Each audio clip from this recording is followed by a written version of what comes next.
எல்லா ஆட்சியாளர்களாலும் பாராட்டப்படலாம். அது எப்படி இருக்க முடியும் என்பது ஒரு பெரிய அதிசயம். காலையில் அனைவரும் எழுவதற்கு முன்பால் எழுவதும், உடனடியாக கிளினிக் வந்து எல்லாரையும் பார்க்கறதும், பேஷண்ட்ஸ் எல்லாம் பார்க்கறதும், அவர்களும் ஒரு கூட்டத்தை வச்சிருக்காரு.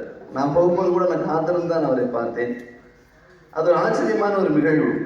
அதே மாதிரி இந்த ஃபுட் கேரக்டர், அந்த உணவு உண்ணக்கூடிய நேரம், இப்பொழுதும் கூட இதுதான் டைம், இந்த டைம்குள்ள பேசிட்டு கரெக்டாக வாங்க, ஸ்வீட்டாக கரெக்டாக பேசுங்க அப்படின்னு சொல்லக்கூடிய அந்த ஹானர், இதெல்லாம் நான் படித்துக்கொள்ள வேண்டும் என்று நினைக்கிறேன். நான் மட்டுமல்ல, அனைவரும் படித்துக்கொள்ள வேண்டிய ஒரு விஷயம். இந்த காலத்தில் இதை செய்ய வேண்டும், இந்த காலத்தில் இதை செய்யக்கூடாது, இப்படிதான் இருக்க வேண்டும், இப்படிதான் வாழ வேண்டும் என்பது நேரம் நன்றாக கடந்து கொண்டிருக்கின்றது. அவர்களுக்கும் நேரமாகிட்டு இருக்கின்றது. மகாபாரதத்தில் யக்ஷபிரசன்னம் என்கின்ற ஒரு சாப்டர், ஒரு கதை இருக்கின்றது.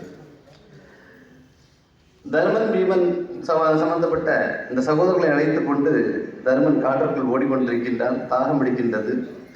யக்ஷனுடைய அனுமதி இல்லாமல் தண்ணீரை குடித்து அனைவரும் மாண்டு போகிறார்கள். அதில் தர்மன் மட்டுமே மிஞ்சுகின்றான். அப்போது தர்மனிடம் யக்ஷன் கேட்கின்றான், என்னுடைய அனுமதி இல்லாமல் தண்ணீரை குடித்து விட்டார்கள், இறந்து விட்டார்கள். நான் இவர்களில் ஒருவரை உயிர்ப்பிக்க வேண்டும் என்றால் நான் கேட்கும் கேள்விக்கு பதில் கூறுங்கள் என்று கேட்கின்றான். அப்போது யக்ஷன் கேட்ட கேள்வி இன்றளவும் அனைவருக்குமான கேள்வி. அதனால்தான் அந்த பதிவை நான் உங்களுக்கு கூறுகின்றேன். உலகில் ஆச்சரியமானது எது என்று கேட்டார்.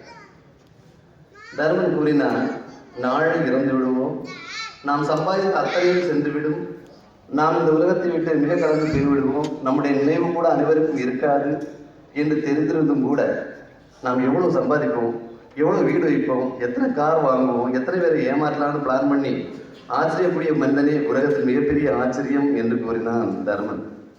அது நமக்கான விடை. நாம் இந்த உலகத்தை கடந்து செல்ல வேண்டும் என்றால், இந்த கடந்து சென்ற பிறகும் கூட நாம் இந்த உலகத்தில் நிற்க வேண்டும் என்றால் ஒரே ஒரு விஷயம்தான், பரோபகாரம். அதற்கான கேள்விக்கு உடனே கேட்கின்றான் யக்ஷன், சரி இந்த 4 பேரில் நீ ஒருவனை நீ ஏற்றெடுத்துக்கிடலாம் என்று. மிகப்பெரிய வீரனான பீமன் இருக்கின்றான். உன்னுடைய சொந்த சகோதரர்கள், ஏன் நீ சகாதேவனை எழுப்புகிறாய் என்று கேட்கின்றார். என்னுடைய தாயானவள்